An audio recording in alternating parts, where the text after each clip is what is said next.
Good morning. Today we'll discuss Mending Wall, poem by Robert Frost. When we discuss about Mending Wall, we when we read the poem Mending Wall, we find that at heart the poem is about borders, that is, the work or the effort that it takes to maintain these borders and the way they shape human interactions. The speaker or the poet here and the poet's neighbor, the speaker's neighbor, spend much of the poem or much rebuilding this wall that divides their properties. As they do so, they debate the function of the wall and how it affects their relationship. The speaker suggests that the wall is unnecessary, both practically and politically. In the speaker's mind, walls exclude people because they injure otherwise harmonious relationships, but the neighbor feels or argues that walls actually improve relationships because they allow people to treat each other fairly and prevent conflict between each other. The poem therefore doesn't fall too heavily on either side of the debate, ultimately allowing the readers to decide for themselves which vision of human community is most convincing. The speaker believes that the wall is not necessary, and given the crops that the speaker and the neighbor grow, while cattle might wander over to graze in someone else's pasture, the speaker's apples aren't going to eat the neighbor's pine trees. He is putting his own idea that the trees cannot eat other trees. More importantly, the speaker also believes that the walls actively damage people's relationships. This is because walls are likely to give offense, that is, to offend people with their implication of mistrust and exclusion. Means they make the other people realize that they are not trusted or they are excluded. The speaker therefore asks the neighbor why they need wall between them and why he is continuing to repair the wall, or why he is asking him to continue repairing the wall. In response, the neighbor says repeatedly, good fences make good neighbors. He believes that a good neighbor establishes clear boundaries and in doing so prevents problems from arising between people who live near each other.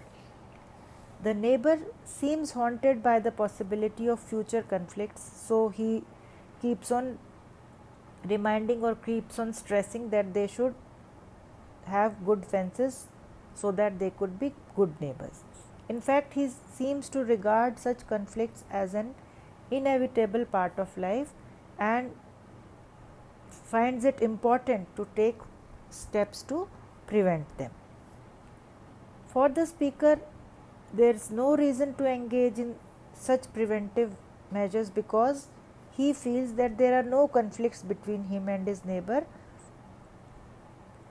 and he doesn't find any seed of future conflict between them. He says, here there are no cows, the speaker says, literally referencing the fact that there aren't any cattle around that need to be penned in.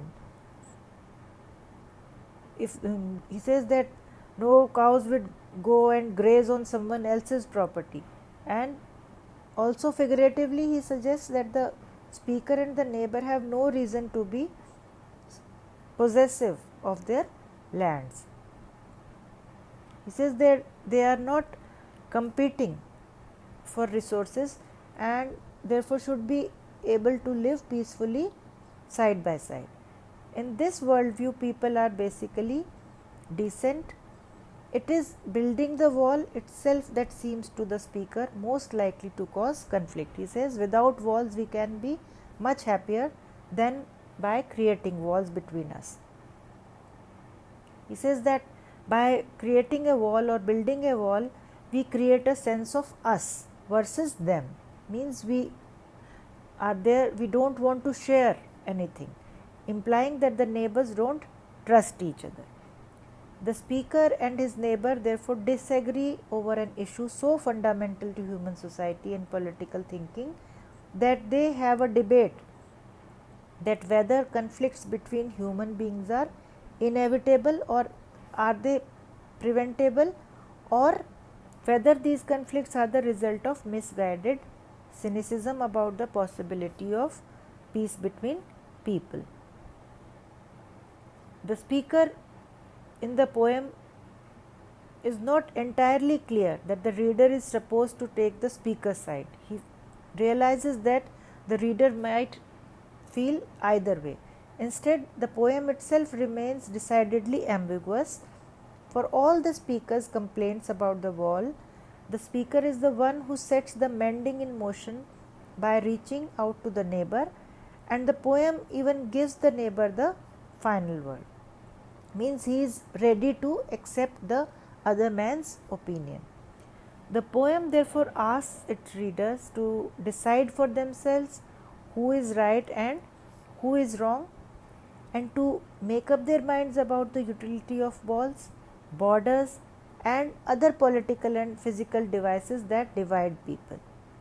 So, the theme of building walls, it is a figurative thing. Walls are something figurative. They are walls between human beings. These walls can be of ideas, of thinking, of opinions. So the word mending wall here doesn't mean any wall, physical wall, but these walls could be any type of walls which are. So this is an active theme throughout the poem, which